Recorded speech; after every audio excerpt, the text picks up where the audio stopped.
Welcome to another episode of the CPG Guys podcast. Our co-hosts, Sri Rajagopalan and Peter V.S. Bond, explore how brands and retailers engage with consumers online, in-store, and everywhere in between. And now, here are Sri and Peter. Hello, everyone, and welcome to the CPG Guys podcast. I'm PVSB, the secret agent CPG guy.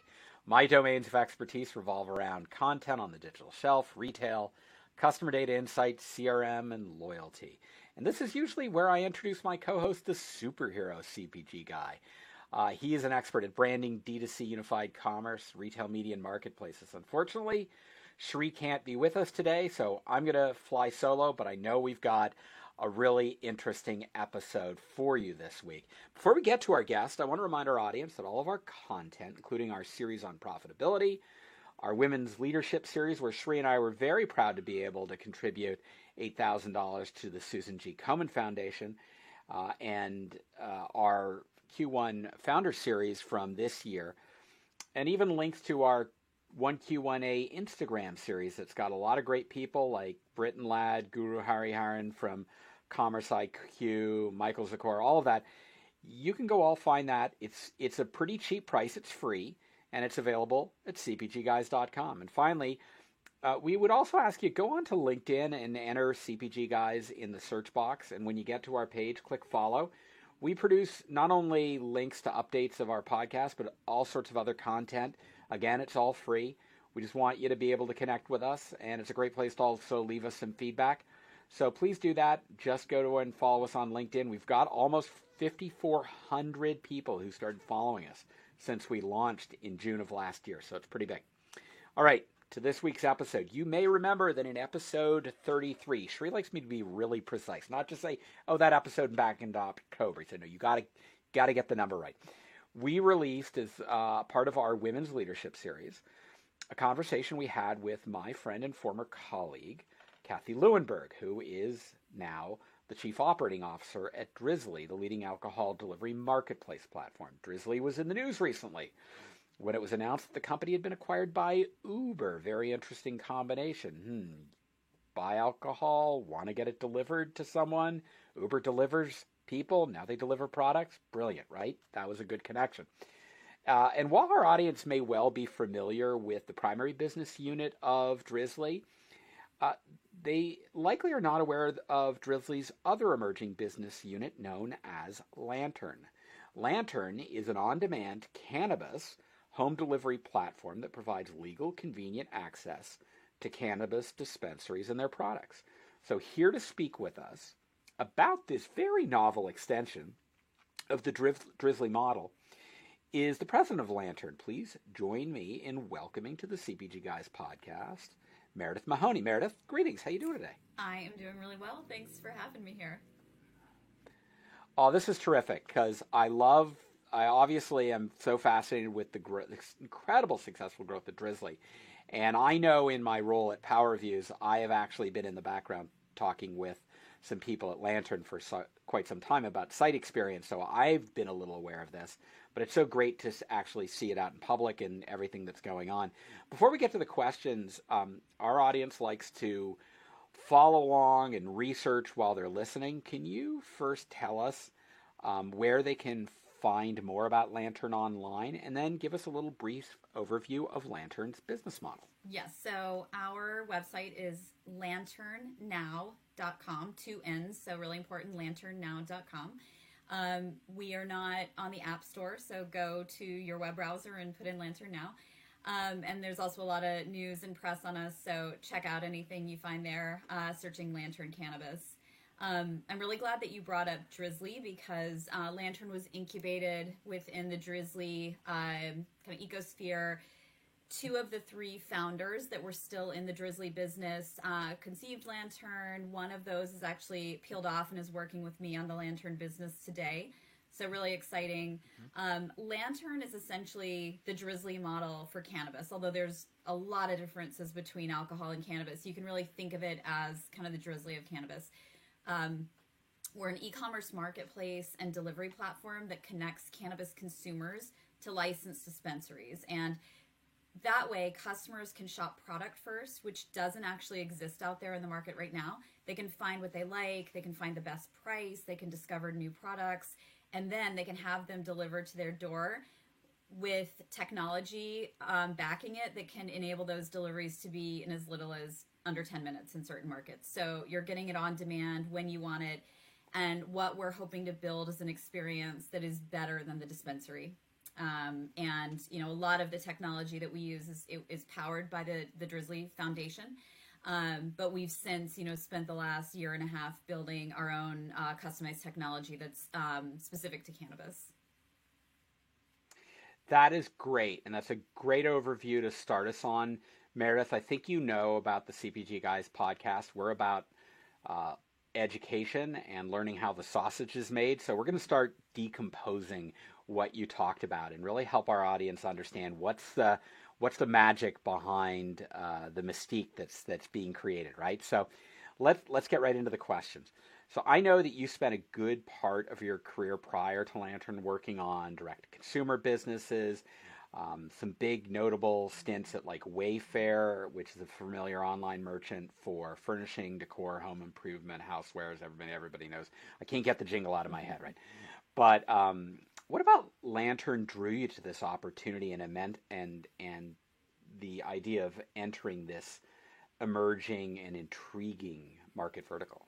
There were a few reasons, and I'll be the first to admit I'm not deep in the category, or I wasn't prior to joining Lantern, but it always was a category that was interesting to me.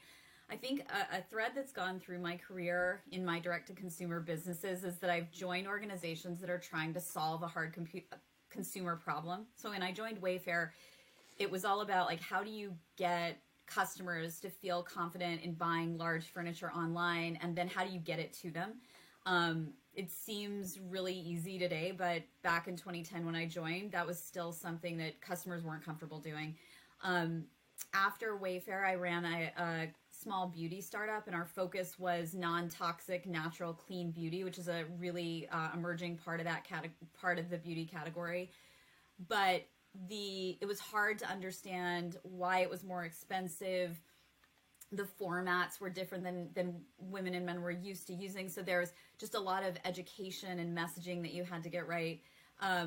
I love thinking about the consumer journey and how to infuse the right content into the right parts of the funnel, and how the messaging and brand affect the consumer, the relationship you have with the consumer from a trust perspective. And once you start lining all of those things up, they apply to cannabis really, really well, because you have a category that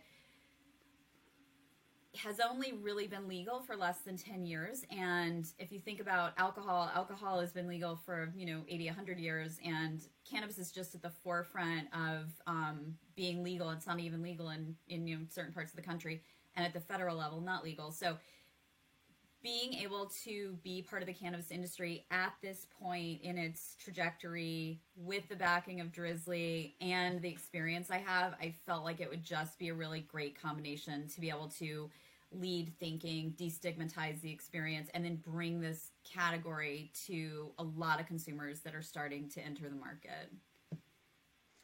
I agree with you, Meredith. What a huge opportunity to help be at the nascent stage of an emerging vertical as it opens up to the entire country. What a great opportunity. So let's get on to that educational component and decomposing your business.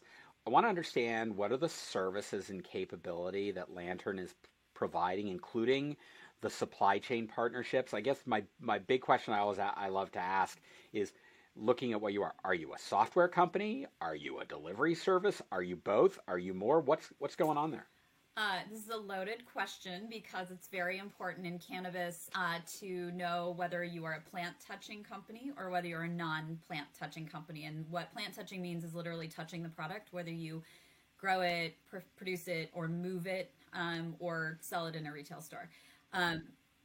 Or if you touch the financial piece of it. So if you actually touch the money. We are not licensed because we're a software business. We're considered an ancillary software business that does not need to be licensed.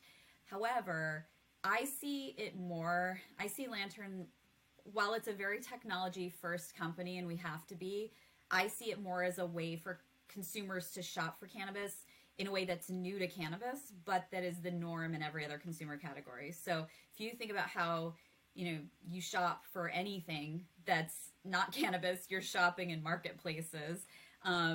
You're shopping from Target, Walmart, Sephora, Amazon.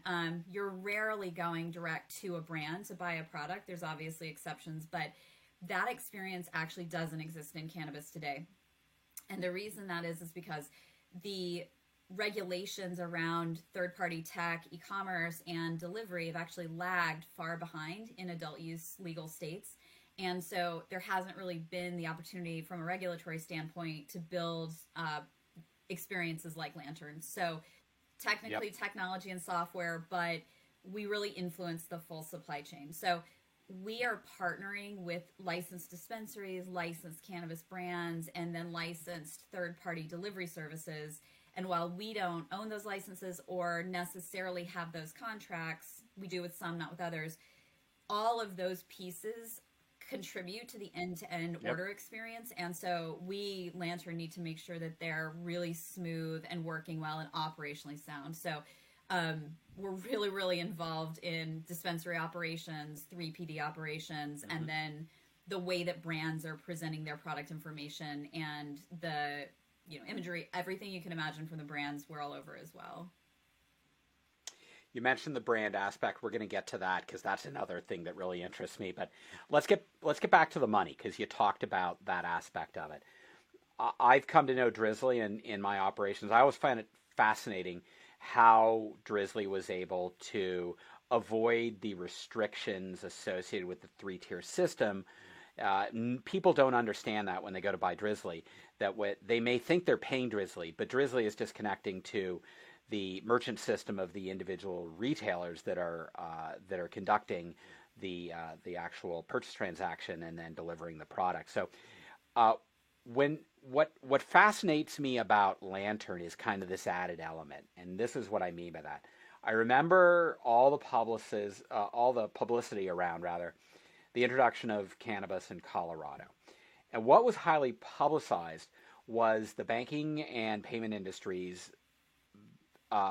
overtly avoided servicing this emerging industry. So nope, we don't want you to use credit cards. We don't want you being able to bank with us. And so you had all of these crazy restrictions that put restrictions or in fact obstacles to consumers being able to buy the product. So can you walk us through how a consumer uses your platform and are able to actually pay for the cannabis that's going to be delivered to them? Yes, this is one of the fun things about being in a category that has kind of dual legalization, illegal at the federal level, legal in 36 states. So most customers in cannabis today still pay cash. By and large, they're still paying cash, and that is fraught with issues. If you can imagine the last time you ordered something, from anywhere and there was a mistake on the delivery fee and you were overcharged and it just charged your credit card back. We can't do that. We literally have to take $10 back to the customer. There are a lot of payment solutions that have come out, technology payment solutions that have arisen out of the need for innovation. I'd say they're okay, but not great. They're not a good customer experience. It still remains an area of opportunity. But it's also one that should be one of the first areas of the industry to work itself out. The Safe Banking Act, which has gone in front of the House and the Senate several times over the last few years, that is the one that's believed to probably get some traction over the next year or two, and that would enable credit card payments. It would kind of give the credit card companies some coverage there. But to answer your question, the dispensaries that we work with, they each decide how they want to take payment. What are the types of payment methods they want to take? And so out there in the industry, obviously there's cash. There are some solutions that are ACH, and you work with a third party to give them your bank information, and they can debit those orders, or handheld cashless ATMs where your order is $44. You put your debit card in, and it debits, using air quotes for everyone not on the audio, it debits $45 actually, however your bank rounds, and then the driver hands you $1 back. So the customer in our order flow, the customer selects which payment type they're going to plan to use at the door, because that's where the payment happens. But it's clunky. It's challenging. People forget they don't have cash when they thought they did. They're not comfortable giving away their, debit card information, even though it is safe and secure. So super clunky part of the order experience. And it'll be great when we can start using credit cards. I agree. That sounds terrific. That's really very helpful, because it does, what's going to happen ultimately is that as consumers start to demand it, the government's going to have to respond and prompt the availability, because it's clearly going to be an enormous market. And if you are putting obstacles to being able to conduct commerce, that doesn't benefit anyone. It really doesn't. So, legal cannabis sales, well, with the exception of Colorado, are relatively new. I remember I was living in Rhode Island when Massachusetts passed the law. Would you help us understand, as it stands right now, what's the current state of availability, and what's the relative market size of this legal cannabis industry, and where are you able to operate, and what regions are actually emerging, or you're expecting to be able to operate, and how do you go about facilitating that? So I'm going to throw some stats at you. So today, 1 in 3 Americans lives in a state that has legalized adult use cannabis, and more than half the population lives in states with medical use legalized. So this is in most Americans' lives, whether they're in this category or not. And recent polls have shown that over 70% of Americans actually do support adult use legalization. So what's interesting is there's definitely a disconnect between the electorate and then what the legislators and the governors are interested in doing. Today, 16 states and the District of Columbia do allow adult use, kind of different levels of legalization and licensing, but adult use is legal. And then 36 states have medical legal, and a lot of the medical states are many that you would think of as very conservative, but have actually very big medical programs. The legal cannabis market in 2021 is expected to be around $25 billion and should be in the $40 to $50 billion range by 25. And obviously that depends a lot on which markets legalize and which don't. And then to kind of reference your question, this is just the legal market, and the illicit market is still bigger than the legal market. And there's a lot of reasons for that, including just taxes and how expensive per ounce it is within the legal market.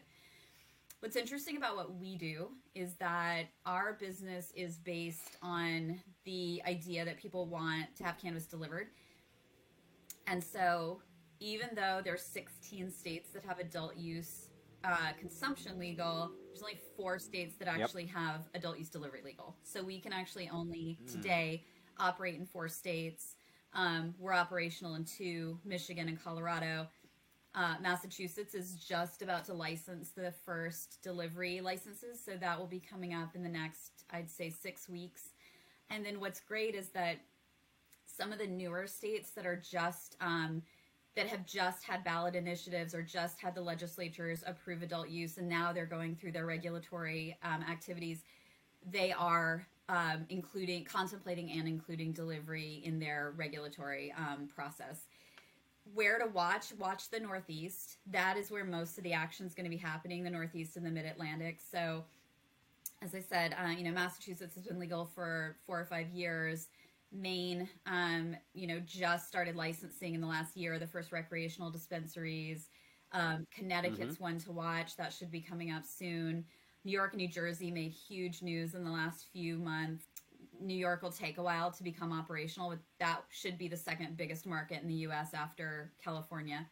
And then kind of just going down the Mid-Atlantic, Virginia just kind of made a move there, and we're watching Maryland. So I think for us, we're looking to be in newer markets because our value prop and our the way we want to go to market is definitely deep on education, destigmatized customer experience, safe, legal, accessible, and that really lends itself to new consumers coming into the market versus being in California, for instance. While it's a huge market, there's just a lot of players there that do delivery, and there's just a lot of competition. So we're focused on Northeast and Mid-Atlantic. All right, that's very helpful. Thank you, Meredith. So let's move on to the digital shelf, and particularly the merchandising aspects of the customer experience. So when I think about, again, back to Drizly and thinking about product search, right? Search is predicated upon pretty well-known brands of beer, wines, and spirits. Like I have my preferred bourbons and my preferred wines, and I know exactly how to find them.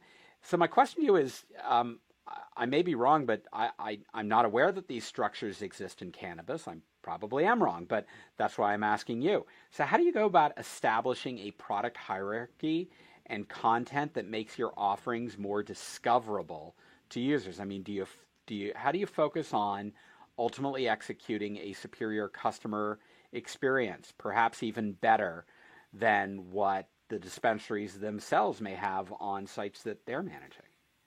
So merchandising is a huge pain point for cannabis. Cannabis e-commerce, there's no barcodes, there's no UPCs, there's no standardization. There are seed to sale tracking mechanisms that kind of track the product from the grow through production to retail shelf. But I think it's important to remember this is a plant. And so even if you're producing two of the same thing, they're not exactly the same thing. And so that is probably one of the number one things that the industry needs to solve over the next couple of years. And there are some people who are making good headway there.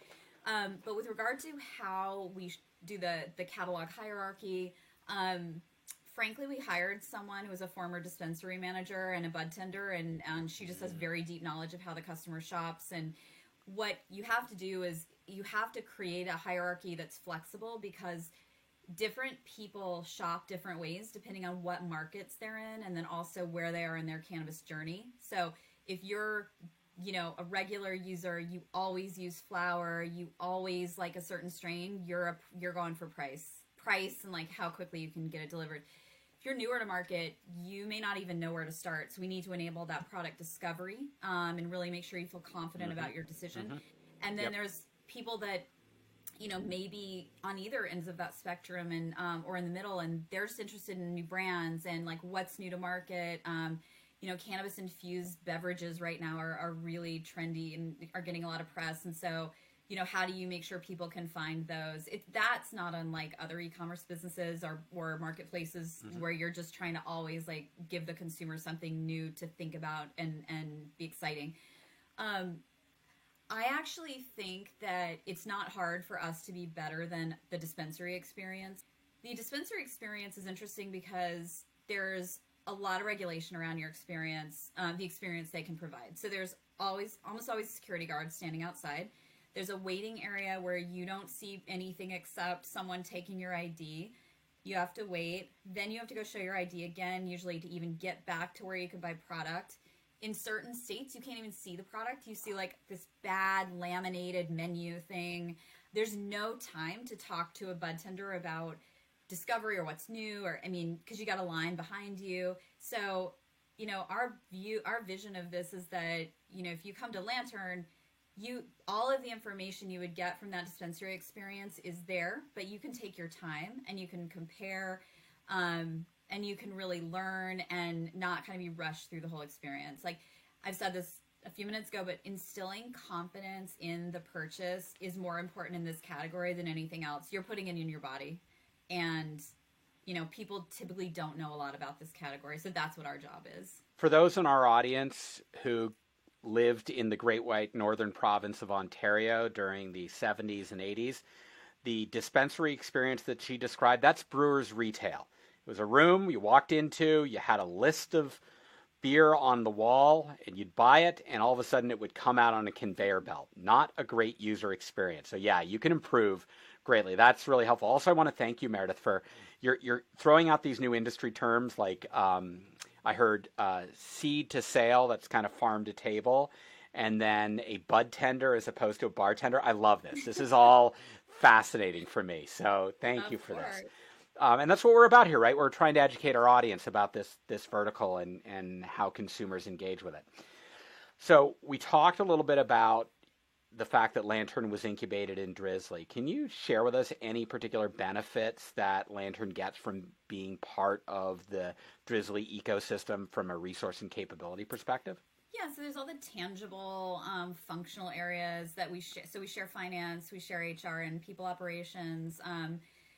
We will be spinning out of Drizzly when the deal happens because Uber can't, acquire a cannabis company at this point, which is actually fine. We're too early in our trajectory to pick our permanent dance partner, I would say. We got to create a bunch of value before that happens. But Sure. It was great. We actually, were founded within Drizzly at the end of 2019. We will have spent 18 months within that larger group. And, Drizzly is incredible from a culture and DNA and rigor standpoint. And so it's great to be part of that. I would say less tangible is just having people around you that have done this before and that and so we have all this great technology. When we have, thoughts about account management, we can go to the account management team and say, how did you do it back in 2013? It's not all the same, but there's enough there that's the same that it's really helpful. So, having that connection has been, I would say, an accelerating factor that no one else has, in this industry. That's great. It gives you a little bit of an advantage in terms of scalability, so that you can avoid some of the pitfalls that the parent company may have experienced in the past. So that's pretty great. So let's move over to the consumer side. I want to understand how you are creating awareness for your business. What are the primary advertising mechanism you're using, and how do you make sure you're doing that in a responsible manner? So there are lots of regulations surrounding advertising that apply to anyone, not just licensed companies. So they apply to us as well. And those regs make sure that you're speaking to a 21 plus audience and that your messaging is safe and legal and responsible and doesn't have weed leaves all over it and doesn't, happen to catch some 10-year-old's eye. So there's a lot of rigor around the type of advertising and messaging we can do. This is one of the trickier parts of this business. It's actually pretty hard to market in the way that most of your listeners and the way I know how to market in a digital space. Facebook, Instagram, YouTube, all of those paid digital channels actually don't allow cannabis marketing, advertising, Google included. So most D2C companies at our stage are spending 70 to 80% of their budget in these paid performance channels, and we can't. Yep. So, most of our tactics today are upper funnel, out of home, print, direct mail, more like those upper funnel awareness channels, audio, podcast, things like that. There's also a really important community building piece to this. So the markets that we're in, Boston, Denver, Detroit, we're in the community and we're meeting the people that are driving a lot of the kind of both the culture there, but I haven't mentioned this yet. We do a lot of work with the social equity community that's looking to get into delivery. And so we run social equity incubators in our 3 cities, partnered with some really fantastic advocacy groups in Denver and Detroit. They're actually also incredible for getting the word out about Lantern. And then I think in the future, once we get the product built in a way that, and kind of the mousetrap built a little bit further along, it's going to be a category where we have to take some big swings and do some weird marketing and like things that are buzzy, which is like fun and interesting, but also scary to a bunch of marketers that are, used to tracking every single point in the whole attribution curve. So, it'll be fun, but it's definitely not easy. All right. Well, my last question to you then, Meredith, is what are the growth or success drivers of your business that you, as the president of Lantern, are spending your time seeking to enable? So I'll start by saying that what we do is hard to do from a regulatory standpoint. And so I think that's actually our competitive moat, is that it's hard, but we have the resourcing and the expertise and the technology to make it happen. So I thought about this a bit before this. There's 4 things that I think about. I think, do we have the right selection to enable product discovery and help the customer find the right product? Do we have the right information and content in the right places in the funnel to enable confident decision making? Content cannot just sit in a blog somewhere buried in your site. It has to be infused in that journey. Third is, do we have the right operations and technology and logistics to get that order to the customer in a way that's fast, legal, and also stigma-free, so that their neighbors are not watching some, weed deal going down. It has to be, in a really accessible way. And then do customers know about us? And I feel like those 4 things are actually kind of Ecom 101, but that's just to drive home the point. I think, again, that customers shop for this product the way they shop for other things, and no one else is creating that experience except Lantern right now. So there's a lot of runway for us, and we think a lot about compliance, and we spend a lot of time on that, but our head of product always says, build to comply, but build to be fly. Like, you need to make sure compliance is in place, but at the end of the day, our experience needs to be differentiated and relatable and relevant to what the customer is looking for. I want to remind our audience that all of our content, links to the audio podcast on 40 platforms, the link to our YouTube channel, our LinkedIn page, some of our other documents, a list of our favorite podcasts. You can all get that for free. Just go to cpgguys.com and give us your feedback so that we know to invite on really interesting people with great stories like Meredith here. The way to do that, go to ratethispodcast.com, leave a review, maybe a rating while you're there. You can add up to 5 stars. I like 5. I don't, you may like 5 too, but in any event, do that. I will profess that prior to this conversation, Meredith, my knowledge of your industry was predicated upon a Showtime sitcom. I am so glad to know that there is some serious rigor to this business model that you're creating. It's absolutely fascinating.